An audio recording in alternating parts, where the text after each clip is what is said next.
DB Copper, the man who hijacked a plane and vanished forever. Imagine boarding a normal flight only to discover that one passenger is about to commit one of the most mysterious crimes in history. He would disappear without a trace, leaving behind one of the greatest unsolved mysteries the world has ever known. More than 50 years later, no one knows exactly who he was or what happened to him. It was November 24, 1971, the day before Thanksgiving in the United States. A neatly dressed man walked into the airport in Portland, Oregon. He bought a one-way ticket under the name Dan Copper for Northwest Orient Airline Flight 305, which was traveling to Seattle, Washington. He appeared to be an ordinary businessman. He wore a dark suit, white shirt, black tie, and carrying a small briefcase. Witnesses later described him as a calm, polite, and confident. Shortly after the plane took off, Copper quickly handed a note to a flight attendant. At first, she thought it was just another passenger trying to flirt with her. But Copper leaned towards her and calmly said, "You better look at the note. I have a bomb." When she opened it, she realized he was serious. Copper briefly opened his briefcase, revealing what appears to be wired and cylindrical objects resembling explosive. He wanted 200,000 US dollars in cash, 4 parachutes, and a fuel truck waiting when the aircraft landed in Seattle.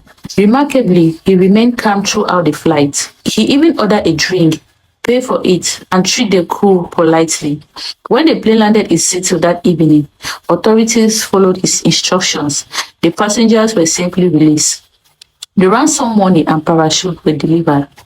Then Copper ordered the plane to take off again, this time heading towards Mexico, with only a small flight crew remaining on board. It was a cold and rainy night. Somewhere over the forest of the Pacific Northwest, Copper did something no one expected. At approximately 8:13 p.m., he lowered the aircraft's rear stairways while the plane was still flying. Then, carrying the money strapped to his body and wearing a parachute, he jumped into darkness. No one saw him again.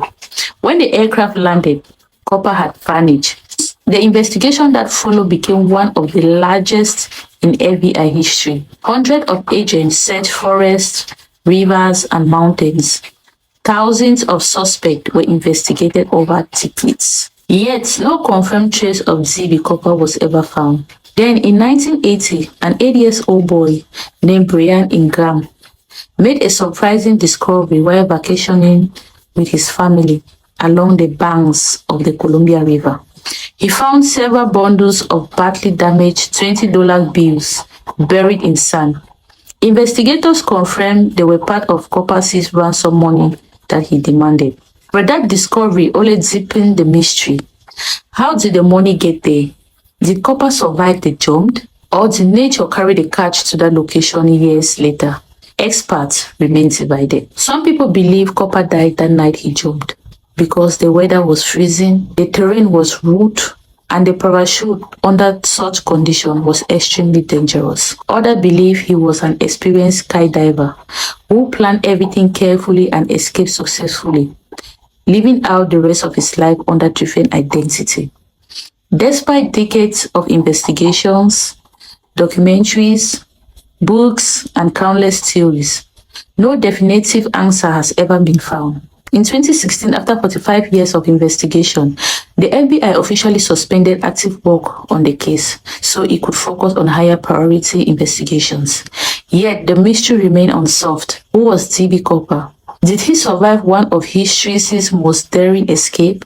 Or is the truth still hidden somewhere in the forest of the Pacific Northwest? More than half a century later, the world is still searching for answers.